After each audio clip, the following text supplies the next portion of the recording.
After the success of Mass Effect, BioWare commenced on making a follow-up for their first installment. Mass Effect 2 was initially released for the PC and Xbox 360 in 2010, but it was eventually re-released in 2011 for the PlayStation 3, despite the fact Electronic Arts bought out the Canadian studio a few years earlier.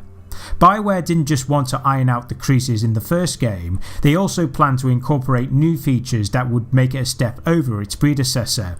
The question is, did BioWare succeed?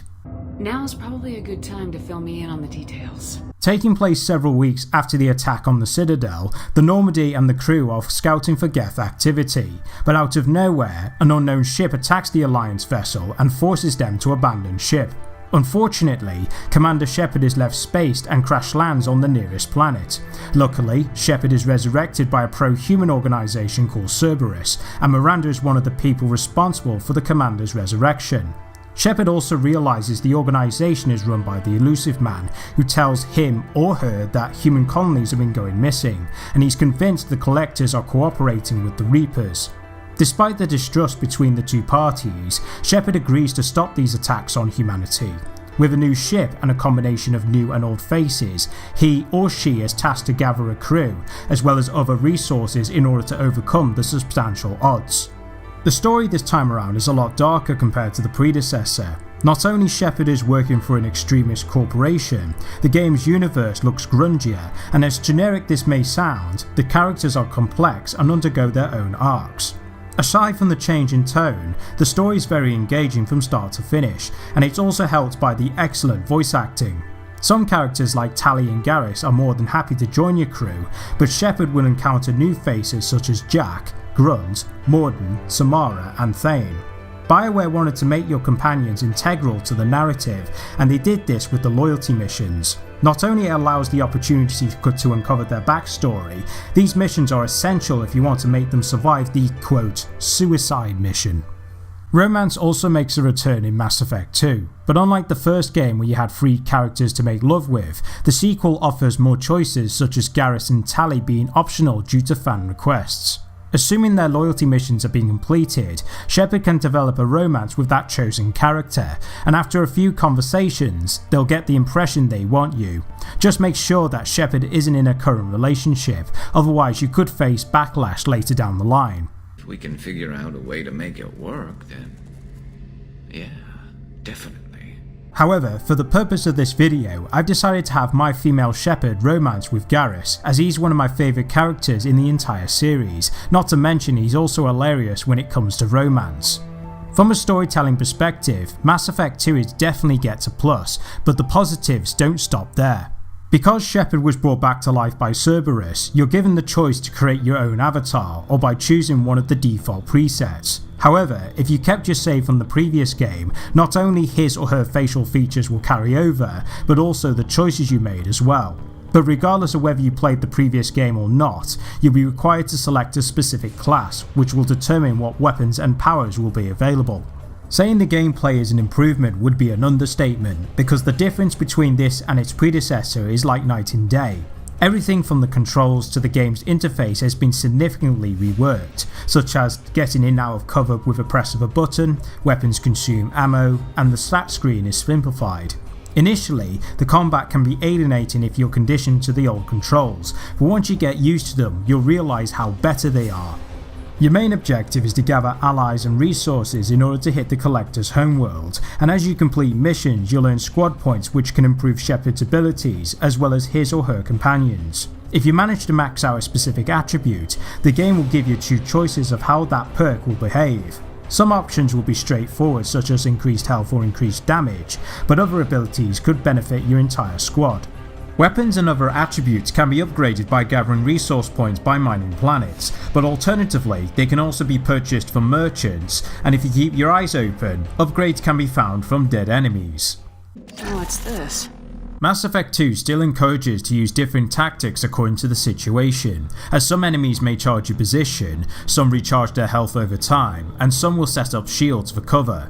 Fortunately, you're not restricted to brute force, as Shepard can give commands to teammates when necessary.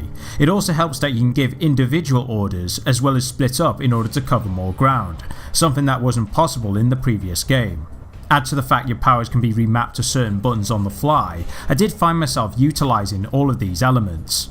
Because there's more characters to choose from, it's easy to make the assumption that BioWare would take the easy way out by not making them diverse, but fortunately that's not the case. For the most part, the companions you bring to a firefight have their own powers which can be effective for that engagement. For example, if you're going up against enemies that can regenerate their health, then someone like Morden would be ideal due to his ability to incinerate, while characters such as Tali can hack into synthetic enemies and turn their AI against their own kind.